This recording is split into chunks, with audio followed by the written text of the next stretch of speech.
Seorang gadis kecil ini sudah 10 hari belum makan apapun. Dia mengangkat tangannya untuk mengambil sesuatu yang penuh lumpur. Tiba-tiba seorang gadis kecil lain menemukannya. Dia menarik baju ibunya. "Mama, lihat telinga teman itu ya." Seorang ibu berbalik kepala, menyadari bahwa itu adalah seorang gadis malang. "Oh anak malang, di mana keluargamu?"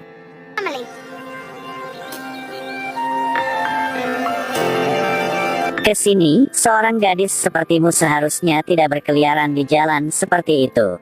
Kami akan sampai rumah ya." Gadis itu berbaliki kepalanya dan melihat ke arah rumahnya. Kemudian dengan pelan-pelan pergi belakang mereka.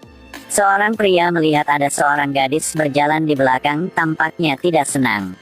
Gadis itu sedang melukis. Melihat kedua saudara yang bahagia di depan matanya, gadis itu segera senyum. Saat ini, seorang wanita memanggil semua orang untuk mencuci tangan dan makan nasi. Selama mencuci tangan, gadis itu sudah terdengar percakapan mereka. Seorang pria tidak ingin membesarkan gadis ini, mengatakan bahwa suku mereka dihancurkan karena suatu alasan. Telinga gadis itu akan membawa bahaya untuk mereka. Gadis ini dengan sakit hati melihat telinganya di permukaan air. Gunakan tangan untuk menyentuhnya. Kemudian ambil pisau ke arah telinganya. Gadis ini bernama Kathy. Hidup dalam sebuah suku tanpa perang dan sangat bahagia. Suatu hari saat bermain di hutan, dia melihat seekor rusa. Saat gadis ini hendak menyapa dengan rusa, rusa itu terkena panah. Ternyata adalah seorang bocah nakal.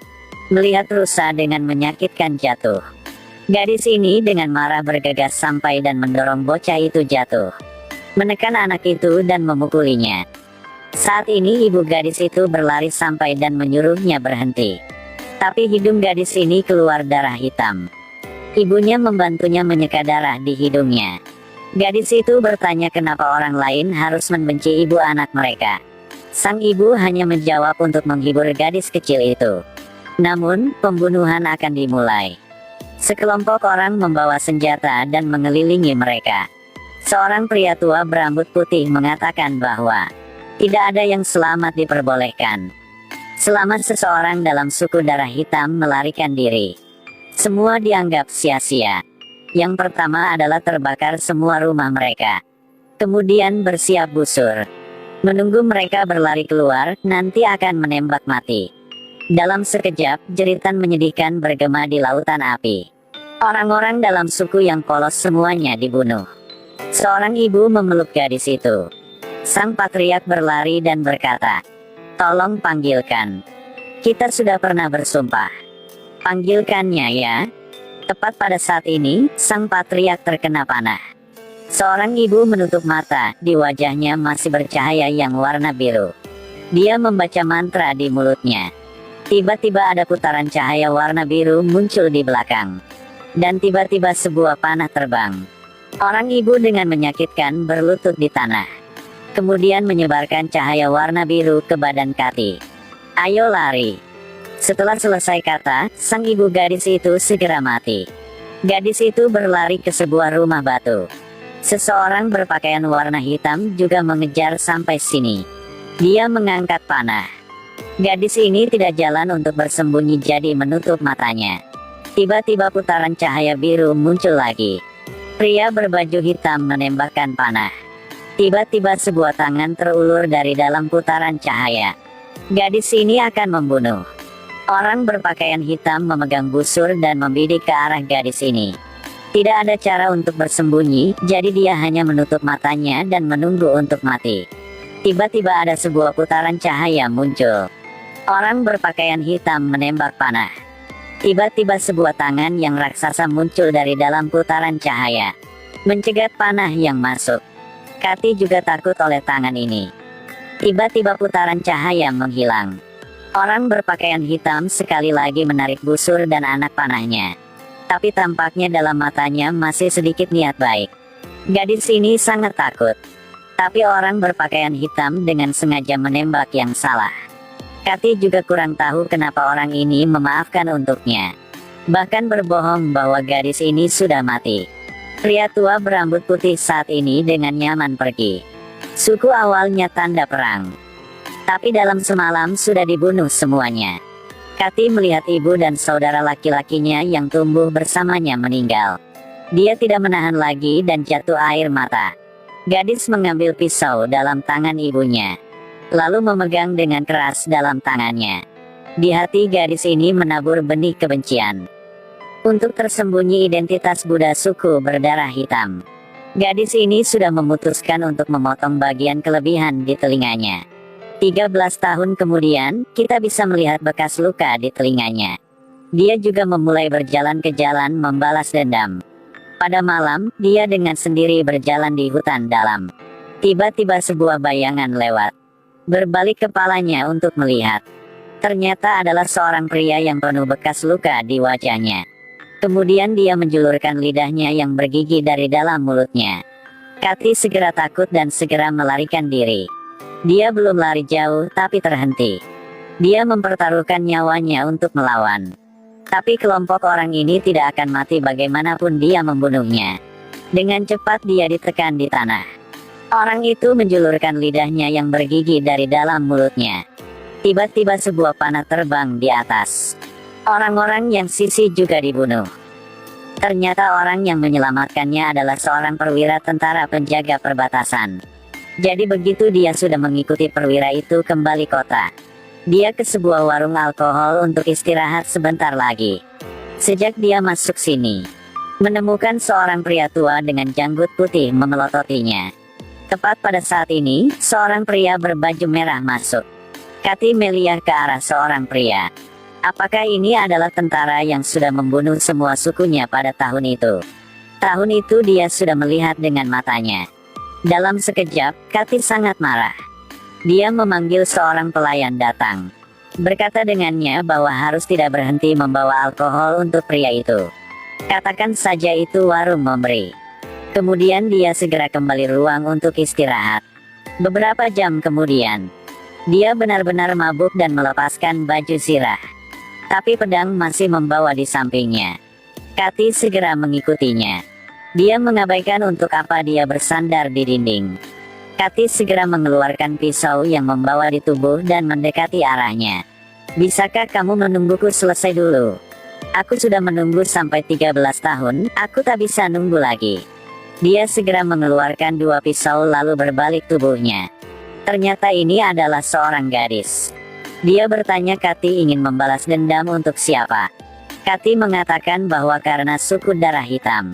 Dia menggelengkan kepalanya dan berkata bukankah dia sudah terbunuh? Bagaimana sekarang masih tertinggal seseorang? Kathy bertanyanya kenapa harus membunuh mereka. Dia hanya mengatakan satu kalimat. Setelah bekerja dan kemudian mengambil uang, saya tidak bisa mengatakan. Setelah berkata, 2 orang ini mulai melawan.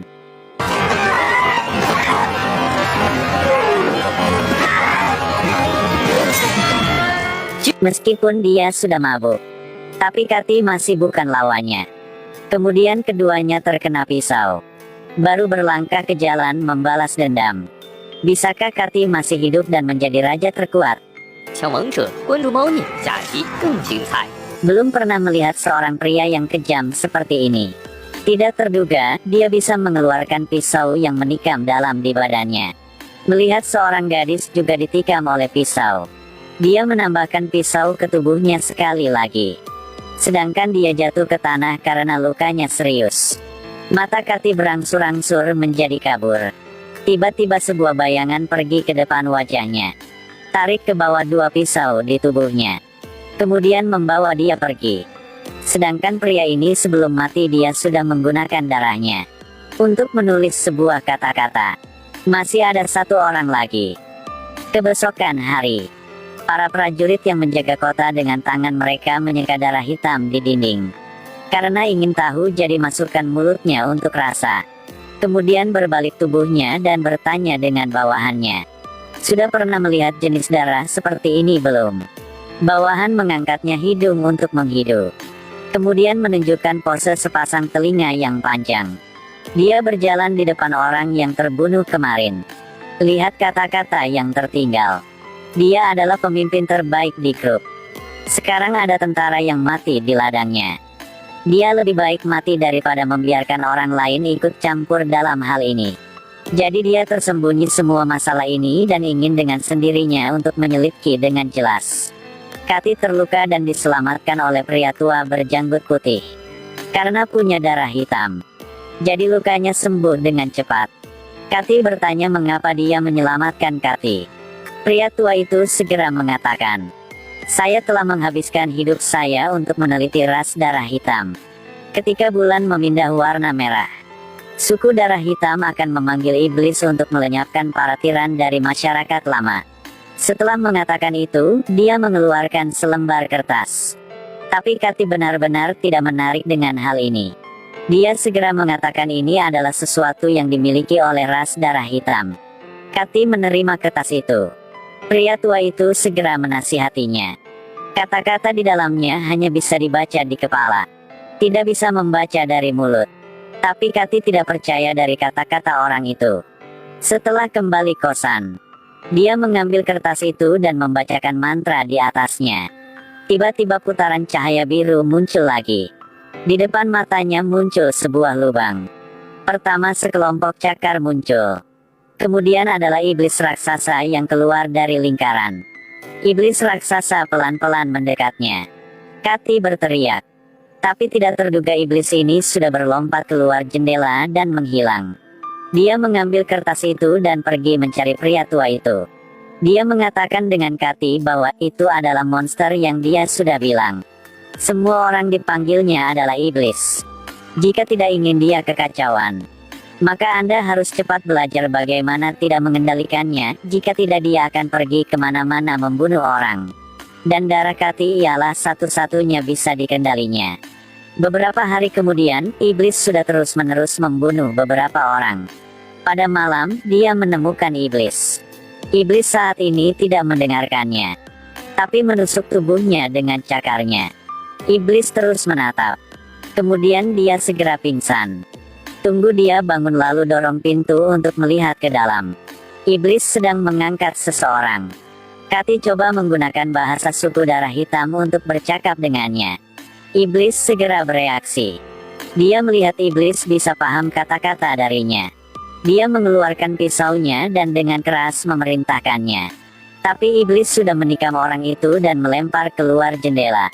Kemudian dia juga melarikan diri dari jendela. Tidak lama, prajurit yang menjaga kota tahu rahasianya. Jadi mereka sudah menangkapnya dan berniat menyiksanya. Ketika mereka hendak melepaskan, iblis sekali lagi muncul.